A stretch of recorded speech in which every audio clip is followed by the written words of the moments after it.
ರೀತಿಯ ಸುದ್ದಿಗಳನ್ನು ನಂಬಿ. ಶೌಚಕ್ಕೆ ಹೋಗಬೇಕೆಂದು ಒಂಟಿ ಮಹಿಳೆ ಮನೆಗೆ ನುಗ್ಗಿ ಗುಪ್ತಾಂಗ ತೋರಿಸಿದ ಡೆಲಿವರಿ ಬಾಯ್ ಅರೆಸ್ಟ್.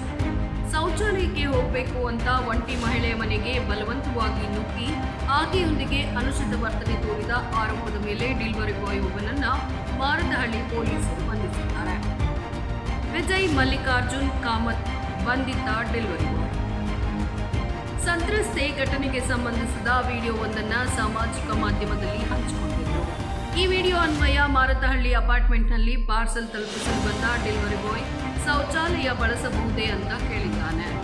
ಆದರೆ ಆ ಸಮಯದಲ್ಲಿ ಮಹಿಳೆಯು ಮನೆಯಲ್ಲಿ ಒಬ್ಬರೇ ಇದ್ದ ಕಾರಣ ಅನುಮತಿ ನಿರಾಕರಿಸಿದ್ದಾರೆ. ಆದರೆ ಅದನ್ನು ಲೆಕ್ಕಿಸದ ಆರೋಪಿ ಬಲವಂತವಾಗಿ ಮನೆಗೆ ನುಗ್ಗಿದ್ದಾನೆ.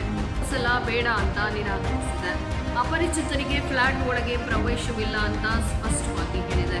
ತುರ್ತಿದ್ರೆ ಅಕ್ಕಪಕ್ಕದ ಪುರುಷರೊಂದಿಗೆ ಮಾತನಾಡಿಕೊಳ್ಳುವಂತೆ ಸಲಹೆ ನೀಡಿದೆ. ಇದ್ಯಾವುದನ್ನ ಲೆಕ್ಕಿಸದ ಅವನು ಚಪ್ಪಲಿಗಳನ್ನು ಕಳಚಿ ಬಲವಂತವಾಗಿ ಮನೆಯೊಳಗೆ ನುಗ್ಗಿದ ಅಂತ ಸಂತ್ರಸ್ತೆ ದೂರಿನಲ್ಲಿ ಉಲ್ಲೇಖಿಸಿದ್ದಾರೆ. ಅನುಮತಿ ಇಲ್ಲದೆ ಶೌಚಾಲಯ ಬಳಸದ್ದಲ್ಲದೆ ಮಹಿಳೆ ವಂಚಿತವಾಗಿ ವರ್ತನೆ ಮಾಡಿದ್ದಾನೆ. ಕಾಮುಕ ಡೆಲಿವರಿ ಬಾಯ್ ಹುಚ್ಚಾಟವನ್ನ ಕಂಡು ಗಾಬರಿದ ಮಹಿಳೆ ಕಣ್ಣೀರು ಹಾಕುತ್ತಾ ವಿಡಿಯೋವೊಂದನ್ನು ಸೋಷಿಯಲ್ ಮೀಡಿಯಾದಲ್ಲಿ ಹಂಚಿಕೊಂಡಿದ್ದರು. ಬಳಿಕ ಘಟನೆ ಸಂಬಂಧ ಮಾರತಹಳ್ಳಿ ಪೊಲೀಸರಿಗೆ ದೂರು ನೀಡಿದ್ದಾರೆ.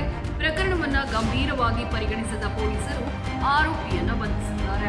ಆತನ ಕ್ರಿಮಿನಲ್ ಹಿನ್ನೆಲೆ ಬಗ್ಗೆ ಪರಿಶೀಲನೆಗೂ ಪೊಲೀಸರು ಮುಂದಾಗಿದ್ದಾರೆ.